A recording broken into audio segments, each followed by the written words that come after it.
Hey guys, how's it going?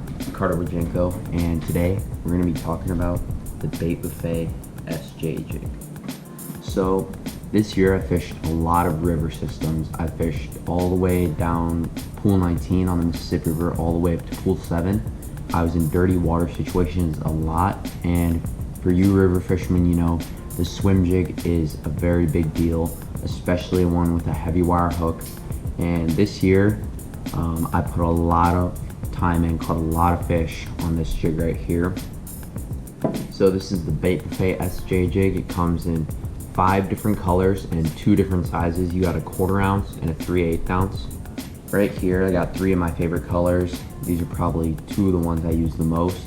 And I'm gonna go over a couple different trailers, my setup that I use to throw this thing, and you know what I like about this jig. So first we're gonna start off with the color combinations. So right here we got a color, it's called Camo.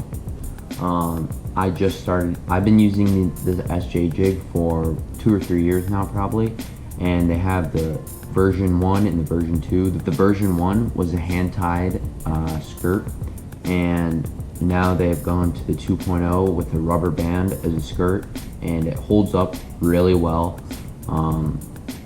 Sometimes I will pull a couple strands out of the skirt and make it a little bit thinner. It just depends on the situation I'm in. The weed guard it's perfect weed guard. As you can see, it's not too thick, and I've never had problems with the hook getting caught on grass. And I fished in some thick stuff up there in 7 and 8 and 9. The grass is pretty thick up there, so I haven't had problems with the weed guard being too loose. It's just the right size, and I stick a lot of fish on this bait. I hardly ever lose fish. I don't even know if there's a fish that I remember losing on this bait this year. And the reason is the hook right here. As you can see, this is a heavy wire hook. I believe it's a 4/0 Gamakatsu heavy wire hook, and this hook right here is no joke. When you're fishing in that grass, fishing around wood, you need a heavy wire hook. And given this hook is not going to be perfect for every situation, there are times when you need a light wire swim jig, but for what I was doing this year in the grass and the wood, this thing was perfect. That means you're gonna have to use a heavy rod, a heavy line. Overall, it's a great hook. I caught a lot of fish on it, didn't really lose any fish. And as you can see right here, the hook keeper, the good hook keeper. I don't use super glue or any of that, and it held the plastic in really nice for me this summer. I was able to catch multiple fish, and I was using Kitex, which you know are a very soft plastic, and it held that bait on there really good for me. Now I'm gonna go over a couple different trailers that I used.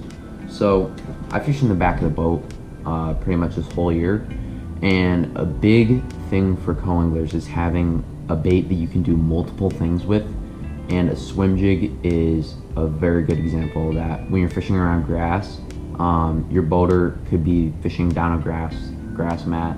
He's throwing a frog over these thick mats, and something that I caught a lot of fish in the back of the boat on was this exact setup right here. This is a 1/4 ounce version, probably my favorite size to throw on a swim jig. And then on the back here we got a Biz Baits Cutter Crawn Green Pumpkin, and this color right here is black, blue, purple. This right here is a 1/4 ounce, so you're gonna be able to burn it over those mats without it going through the mat and getting caught in the grass.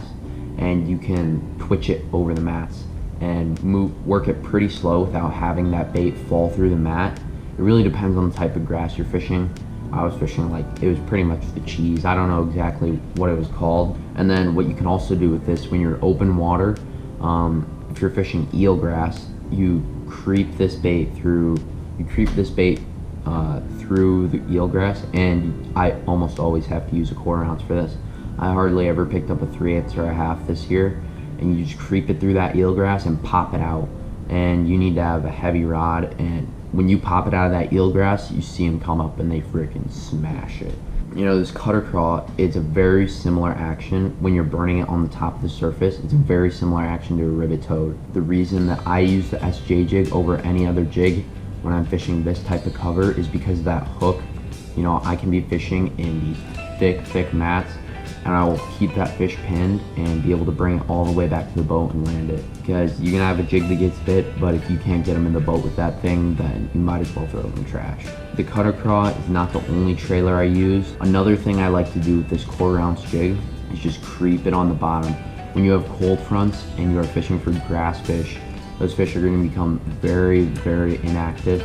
And one of the best ways to catch them is throwing this 1/4 ounce jig through the grass, especially lily pads, and you just creep it.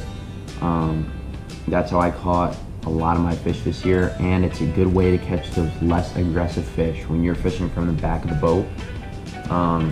Two of the trailers I used for that,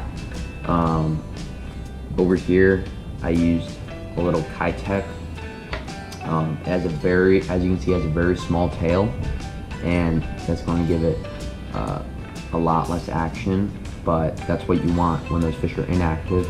In another situation where you want to throw that smaller trailer, gives you a little bit less action, is when you're fishing in clean water.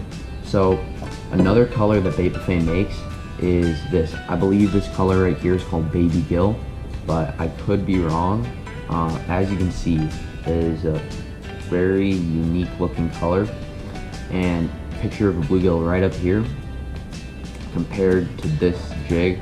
As you can see, they're very similar. The only thing I might do sometimes is take a orange garlic marker and just mark the front of this, because you know, bluegills, they have that orange right in the front. And the trailer that I used with that was a Menace Grove. I really couldn't find any other colors that would match this swim jig swim jig color good, and Strike King makes one. Another bait that I would use is the Easy Shiner, but those are the two trailers that I'll use when I'm fishing in clean water or for inactive fish. Just gives it a very subtle action in the water. This is 3/8 right here. The only time I'm gonna use a 3/8 or a 1/2 ounce is when I'm fishing slow rolling it, but I'm not around grass, standing trees. Sometimes I'll throw it around there, rocks maybe. Jacksonville, we were using a 3/8 ounce, and you see that fish catch right there. We caught our biggest fish of our bag is a 311. Luca caught it actually, but that was on the other color that they make called Shady Shad. I said I had got one. Net. Get where you need them.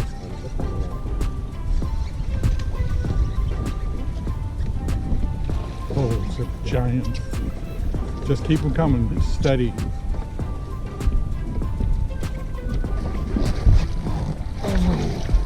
Take the motor and get it away from the dock of this shore. Let's go. Here, I'll put it. Don't drop it.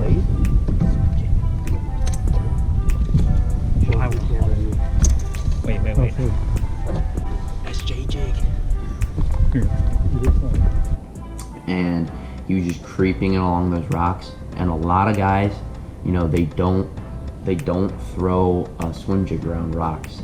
I don't know why, but especially when you're fishing from the back of the boat, throwing a swim jig behind someone who might be throwing a chatterbait or a spinnerbait, especially on a day where there's no clouds and those fish are a little bit less willing to chase a bait around, just creeping an SJ jig on the bottom, 3/8 or a 1/2 ounce with a very subtle trailer is going to get you bit a lot. And as you can see right there, he caught our big fish of the tournament. So the setup that I like to use for this SJ jig is right here. So I've had this rod for a couple years now. I've gotten to learn the ins and outs of it, and this reel as well. I've had it for about 2 years now. This is definitely my favorite setup that I own. This is right here is a Dobbins Champion XP 735. I will never go out fishing without this rod. The reason is, especially as a co-angler, it's very versatile. So the 735 is a little bit heavier rod, but I fished, like I said, I fished a lot of grass and dirty water and places where you need to have a heavier rod. And the 735 can do a lot for me as in the back of the boat. Usually I will tie a 20-pound Gamma Edge leader. This line has never failed me. I usually go with a 50-pound Power Pro 4-strand braid, and the reason is, as you can see right here, right now I have 40-pound and I have an 8-strand braid. I tried it this fall, and I don't know if you guys have ever tried that 8-strand braid. It is great on spinning reels, and that's the reason I put it on there. But in my opinion, it does not cast as well. I think with the 4-strand braid, you're gonna get a lot more control, and you're gonna be able to scissor through that grass.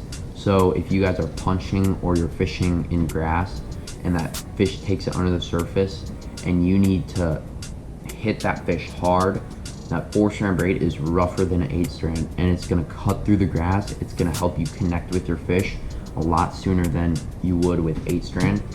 And the only time I would use 8-strand on a bait caster is probably walking baits. Maybe. I really don't think I can cast as well with that 8-strand, but I think it would be a lot smoother if you're throwing a top water, and I think you'd be able to cover a lot more water. But right here's the setup. I got the 735, like I said, the 50-pound braid to 20-pound fluorocarbon leader. And the reason I do that leader, you're gonna have, if you're fishing around clean water, you're gonna be able to get a couple more bites from fish that might see that braid. And then if I want to cut it off and I want to flip, I never flip with straight braid. If you guys want to cut that off, you want to tie on a flipping bait, you can do that. And the 735 is probably hands down the best swim jig rod I've ever used. I can use the 735 as a flipping stick, and I can do a lot of other things with it. I've thrown a jig on it before, a top water, a chatterbait is a really good chatterbait rod actually, especially if you're fishing around grass. You can just get the extra backbone of that rod and you can pop it out of the grass. I've caught a lot of fish doing that. And the reel that I use right here is the Bantam MGL XG. So this thing is honestly a beast. The frame on it is different from the other Shimano's, and overall I just feel like it's an insanely powerful reel. Like I can wrench those fish out of the grass no problem, and it's an 8 1-to-1 reel. I always fish with a gear ratio above 8 when I'm around grass. I hardly use the 7.4-to-1 that much unless I'm throwing a spinnerbait or chatterbait and I want to fish that bait a little bit slower. But as you can see, this reel is just a beast. It is so smooth and it's got really nice grips right there. Overall, it's just an amazing reel, and you guys definitely have to check it out. But anyways guys, that is the full in-depth review of the Bait Buffet SJ Jig. Showed you guys what I like to use for trailers, why I like this bait, and the setup that I use. But all around, it's just an amazing bait. And if you guys want to go buy some of these for yourself, go check them out at baitbuffet.com, and we'll see you guys on the next video. Thank you.